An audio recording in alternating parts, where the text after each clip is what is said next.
Good morning to all. Welcome to your வெற்றி IAS academy. இன்றைக்கி நம்ம அகாடமி சேனலில் எதை பற்றி பார்க்க போகிறோன்னா, இன்றைக்கி நல்லபடியாக நம்ம group 1 examination எழுதியிருப்போம்.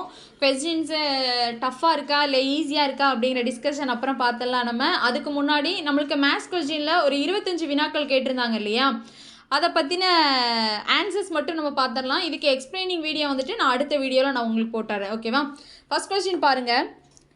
A1 B4 C9 D16 அப்படின்னு சொல்லிட்டு இசட்டோட மதிப்பு 676 என எழுதும்போது P மற்றும் Qவால் தொடரப்படும் எண்களின் மொத்த மதிப்பு என்ன அப்படின்னு சொல்லி கேட்டாங்க.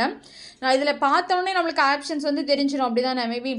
ஏன்னா 676 இசட் அப்படின்னா அதை விட கம்மியாக இருக்கணும் அப்படின்னு சொல்லி நம்மளுக்கு தெரியும். ஸோ அதில் கம்மியான ஆப்ஷன் எது அப்படின்னு சொன்னால் ஆன்சர் டி 481.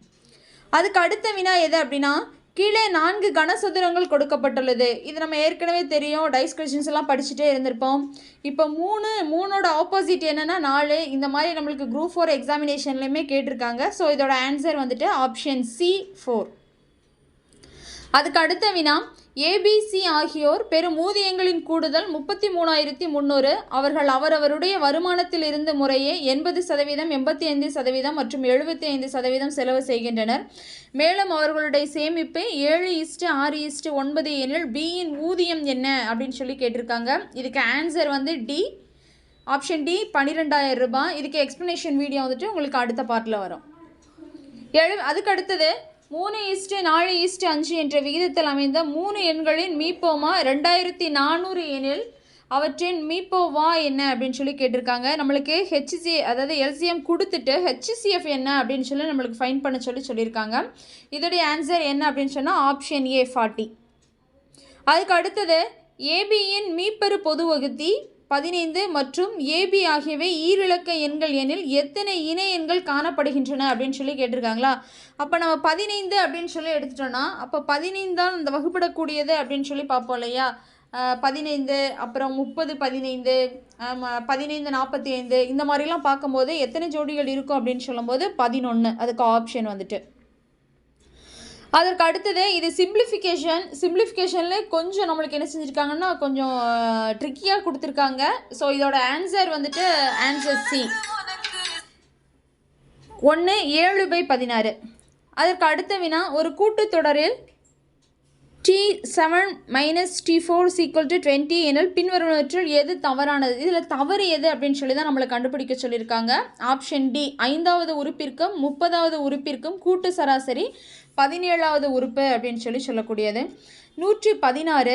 அதுக்கடுத்து பாருங்கள், ஒரு பகடையில் 2க்கு அருகில் 3, 5 மற்றும் 6 உள்ளது எனில் கீழே கொடுக்கப்பட்டுள்ள கூற்றில் உறுதியான உண்மை எது அப்படின்னு சொல்லி கொடுத்துருக்காங்க. இப்போ 2க்கு பக்கத்தில் 3, 5, 6 அப்படிங்கிற 3மே இருக்குது அப்படின்னு சொன்னால் எது இருக்காது அப்படின்னா 1, 4 அப்படின்னு சொல்லுவோம் இல்லையா. இதுதான் என்ன செய்யும், அதுக்கு பக்கத்தில் இருக்க மாதிரி. இதில் டைஸை என்ன செஞ்சிடும், நம்ம ட்ரா பண்ணி பார்த்து போட்டாலே நம்மளுக்கு என்ன செஞ்சிடும், ஆன்சர்ஸ் கிடைச்சிடும். ஓகேவா? இதுக்கு முன்னாடி உள்ள சம் கேட்டிருந்தாங்க இல்லையா, 3னுடைய ஆப்போசிட் என்னென்னா 4 அப்படின்னு சொல்கிற மாதிரி. அது மாதிரி. அதுக்கு அடுத்தது 5 பெண்கள் ஒரு வரிசையில் அமர்ந்திருக்கிறார்கள். ரோசி என்பவர் சிவநந்தினி மற்றும் அபிக்கு அருகில் இல்லை அப்படின்னு சொல்லிட்டாங்க. அனுராதா சிவநந்தினிக்கு அருகில் இல்லை. ரோசி மோனிகாவிற்கு அருகில் இருக்கிறாள். மோனிகா வரிசையில் நடுவில் இருக்கிறார். பின்னர் அனுராதா பின்வருவனவற்றில் யாருக்கு அருகில் இருக்கிறாள் அப்படின்னு சொல்லி கேட்டிருக்காங்க. அப்படி தானே? அப்போது இதில் சென்டரில் யார் இருக்கா அப்படின்னு சொல்லி பார்த்துட்டிங்கன்னா மோனிகா இருக்காங்க அப்படின்னு சொல்லி தெரிஞ்சிருச்சு. அப்போது ஃபஸ்ட்டில் யார் இருப்பாங்க, லாஸ்ட்டில் இருப்பாங்கன்னா நம்ம கவுண்டிங்ஸ் படி போட்டுட்டோன்னா நம்மளுக்கு தெரிஞ்சிடும். இதில் கடைசியில் நம்மளுக்கு அனுராதா யார் பக்கத்தில் இருப்பாங்கன்னா ரோசிக்கு பக்கத்தில் இருப்பாங்க. அப்போ ஆப்ஷன் ஏ. அடுத்த உறுப்புகள் காண்க அப்படின்னு சொல்லும்போது இது 1 ஸ்கொயர், அப்புறம் 3 ஸ்கொயர், 5 ஸ்கொயர் இந்த மாதிரி போடுவோம் இல்லையா, அந்த மாதிரி போட்டு பார்க்கக்கூடியது. இதோட ஆப்ஷன் ஆன்சர் டி 17.0. அதுக்கு அடுத்தது ABCDE மற்றும் F ஆகியோர் ஒன்றுவிட்ட சகோதரர்கள். அவர்களில் எந்த 2 சகோதரர்களும் ஒத்த வயதினர் அல்ல. எல்லாருக்குமே ஒரே வயசு கிடையாது அப்படிங்கிறத கன்ஃபார்ம் பண்ணிட்டாங்க. ஆனால் அனைவருக்கும் பிறந்த தினம் ஒரு டேட் கொடுத்துருந்தாங்கன்னா அந்த டேட் சமமாக இருந்திருக்கும். ஆனால் அவர்களில் குறைந்த வயது உடையவர்னா கடைசியில் 17 போட்டுக்கலாம். இதுலேயே அதிக வயதுனா 22. அப்போ 22, 21, 20, 19, 18, 17 ஆர்டரேட்டிக்கலாக போட்டுட்டு இவங்க கொடுத்துருக்கிறத அப்படியே அசம்பிள் பண்ணி பார்த்தோன்னாவே தெரிஞ்சிடும். ஆப்ஷன் டி எஃப் என்பவரின் வயது 20. இது கண்டிப்பாகவே சாத்தியப்படாதுன்னு சொல்லலாம். ஏன்னா டி என்பவரின் வயது 20ன்னு சொல்லி நம்ம கண்டுபிடிக்கும் போது பார்த்துருப்போம். அதுக்கு அடுத்தது பீட்டர் என்பவர் ஒரு தேர்வின் அதிக மதிப்பெண்களில் 30% பெற்று 10 மதிப்பெண்கள் வித்தியாசத்தில் தோல்வியடைகிறார். மேலும் பால் என்பவர் அதே தேர்வினை எழுதி மொத்த மதிப்பெண்களில் 40% பெற்று தேர்ச்சி பெறுவதற்கான மதிப்பெண்ணை காட்டிலும் 15 மதிப்பெண்கள் அதிகம் பெறுகிறார். முதல்ல 10 மதிப்பெண்கள் குறையுது, அதுக்கடுத்து 40% அப்படின்னு சொல்லி வரும்போது 15 மார்க்குகள் என்ன செய்யுது, நம்மளுக்கு அதிகமாக இருக்குன்னு சொல்கிறோம். இதோட தேர்ச்சி மதிப்பெண் என்ன அப்படின்னு சொல்லி பார்த்தோன்னா ஆன்சர் சி 85. அதற்கு அடுத்தது அகிலா தேர்வில் 80% மதிப்பெண்களை பெற்றால் அவள் பெற்றது 576 மதிப்பெண்கள் எனில் அந்த தேர்வின் மொத்த மதிப்பெண்கள் என்ன அப்படின்னு சொல்லி பார்த்தோன்னா இதுக்கு பெர்சன்டேஜ் பார்க்குறது தான் 576, அப்புறம் 80% பார்த்து சொல்லுவோம் இல்லையா, அப்போ 720 ஆப்ஷன் ஏ. அதுக்கு அடுத்தது பாருங்கள், ரூபாய் 1600 பி மற்றும் கியூ என்ற இரண்டு நபர்களுக்கு 5:3 என்ற விகிதத்தில் பிரித்தால் கியூவினுடைய பங்கு என்ன? 5 கூட்டிப்போமா 8, அப்போ 1600 8ஆல் டிவைட் பண்ணிவிட்டு பி எவ்வளவு கியூ எவ்வளோன்னு பார்த்தோம்னா கியூவினுடைய மதிப்பு வந்துட்டு 600. சாரி, அதுக்கு முன்னாடி உள்ள சம் பார்த்துடலாம். x=7.5 ஈக்குவல் டு 8, y=7:17.5 எனில் x:y மதிப்பு என்னன்னு சொல்லி கேட்டிருக்காங்க. இதோடைய ஆப்ஷன் வந்துட்டு ஆப்ஷன் சி 3:20. அதற்கு அடுத்தது பாருங்கள், எல்சிஎம் கண்டுபிடிக்க சொல்லியிருக்காங்க. இதை பார்த்தோன்னே நம்மளுக்கு தெரியும், நல்லா பாருங்கள்.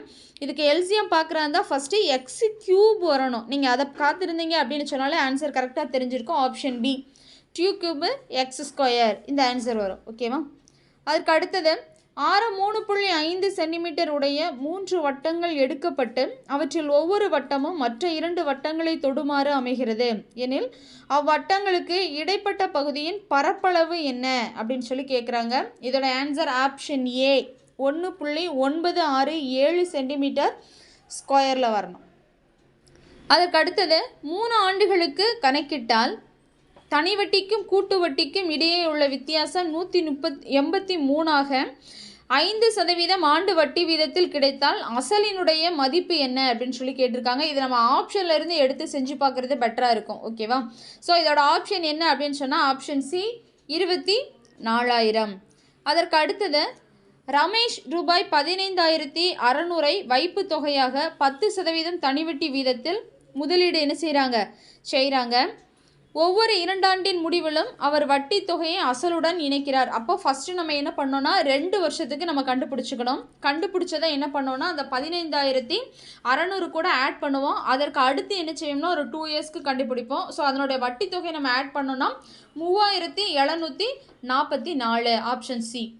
அதுக்கு அடுத்தது ஒரு ஆண் 3 பெண்கள் 4 பையன்கள் சேர்ந்து ஒரு குறிப்பிட்ட வேலையை 96 மணி நேரத்தில் செய்கின்றனர். அதே வேலையை 2 ஆண்கள் மற்றும் 8 பையன்கள் சேர்ந்து 80 மணி நேரத்தில் செய்கின்றனர்.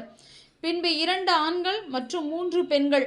இதில் எப்படி கொடுத்துருக்காங்கன்னா முதல்ல ஒரு ஆண் பெண்ணு, அதுக்கப்புறம் பையன்கள் கொடுத்துட்டாங்க, அப்புறம் ஆண்களையும் பையன்களையும் கொடுத்துருந்தாங்க. இந்த மாதிரி இதில் நம்மளுக்கு 4 அடுக்கில் வர மாதிரி இருக்கும். இதனுடைய ஆப்ஷன் என்னென்னா ஆப்ஷன் சி 43 7/11 மணி நேரம் அப்படின்னு சொல்லக்கூடியது. அடுத்தது ஒரு செவ்வகத்தின் மூலை விட்டமானது அதன் குறுகிய பக்கத்தின் 3 மடங்காக உள்ளது எனில் செவ்வகத்தின் நீளம் மற்றும் அகலத்தினுடைய விகிதம் என்ன அப்படின்னு சொல்லி பார்க்கணும். அப்போ ஒரு செவ்வகத்தை வரைஞ்சிட்டு நமக்கு ஒரு குறுக்கு கோடு போட்டோம்னா நீளமாக இருக்கும் இல்லையா, அதை எள்ளணும்.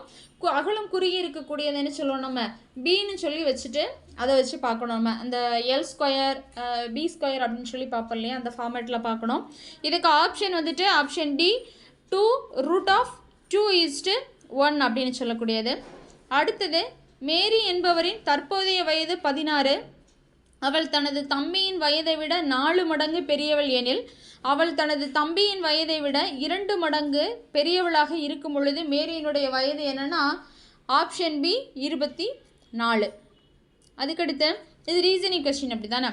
CGKO:BFJN அப்படின்னு சொல்கிறோம். இது ரெண்டையும் பார்த்தீங்கன்னாவே ஒவ்வொன்று டிஃப்ரெண்ட்டாக வரும். பிக்கு அடுத்து சி வரும், எஃப்க்கு அடுத்து ஜி, அதுக்கடுத்து ஜேக்கு அடுத்து கே, எண்ணுக்கு அடுத்து ஓ, இந்த மாதிரி வருது இல்லையா. ஆனால் இதில் தொடர்பே இல்லாமல் இருக்கிறது கடைசியில் ஆப்ஷன் டி FDKN அப்படின்னு சொல்கிறது. அதுக்கு அடுத்தது பாருங்கள், 5 எந்திரங்கள் 5 பாகங்களை 5 நிமிடங்களில் தயாரிக்குமானால் 100 எந்திரங்கள் 100 பாகங்களை எவ்வளவு நிமிடங்களில் தயாரிக்கும்? இது வேலைகள் பார்த்து கணக்கிடுவோம், ஞாபகம் இருக்கா? 5 நிமிடங்கள்னால் 5 × 5 × 5 போடுவோம் நம்ம. எவ்வளோ நாட்கள் எவ்வளோ ஒர்க்ஸ் அப்படின்னு சொல்லி கண்டுபிடிக்கிற மாதிரி. அப்போ 100 கண்டுபிடிக்கும் போது ரிமைனிங் ஆன்சர் வந்துட்டு நம்மளுக்கு 5 தான் வரும். ஸோ 5 மினிட்ஸில் என்ன செய்வாங்க, அந்த இயந்திரங்களை பண்ணிடுவாங்க. அதுக்கு அடுத்தது 8 நபர்கள் ஒரு நாளைக்கு 9 மணி நேரம் வேலை செய்தால் ஒரு வேலையை 20 நாட்களில் முடிப்பர். அதே வேலையை 12 நபர்கள் ஒரு நாளைக்கு 10 மணி நேரம் வேலை செய்தால் எத்தனை நாட்களில் முடிப்பாங்க அப்படின்னு சொல்லி பார்த்துட்டோம் அப்படின்னு சொன்னால் 12 நாட்களில் என்ன செய்வாங்க, முடிப்பாங்க. நல்லா கவனிச்சுக்கலாம். இது கொஸ்டின்லேருந்து நம்ம எடுத்துக்கலாம். 8 நபர்கள் ஒரு நாளைக்கு 9 மணி நேரம் என்ன செய்வாங்க, வேலை பார்ப்பாங்க. சரி 9 மணி நேரம் வேலை செஞ்சாங்கன்னா ஒரு வேலையை 20 மணி நேரத்தில் முடிப்பாங்களாம். அப்போது நாட்கள் வந்து அதிகமாகுது. ஆனால் 12 நபர்கள் அப்படின்னு சொல்லும்போது எக்ஸ்ட்ரா 10 மணி நேரம் வேறு வேலை பார்க்குறாங்க அப்படின்னு சொன்னால் நாட்கள் என்ன செய்யும், நம்மளுக்கு குறையும் இல்லையா? அதை வச்சு என்ன செய்யணும், பார்க்கணும். சரி, ஓகே. இதை பற்றின விரிவான விடைகளை வந்துட்டு நம்ம என்ன செய்யலாம்னா எக்ஸ்பிளைனிங் வீடியோ வந்துட்டு அடுத்த பார்ட்டில் நான் உங்களுக்கு வந்து அப்லோட் பண்ணுறேன். இது போக நம்ம ஜிகே பார்ட்டில் வரக்கூடிய அடுத்தடுத்த வினாக்களை வந்துட்டு அடுத்த வீடியோவில் வந்து பார்க்கலாம். தேங்க்யூ.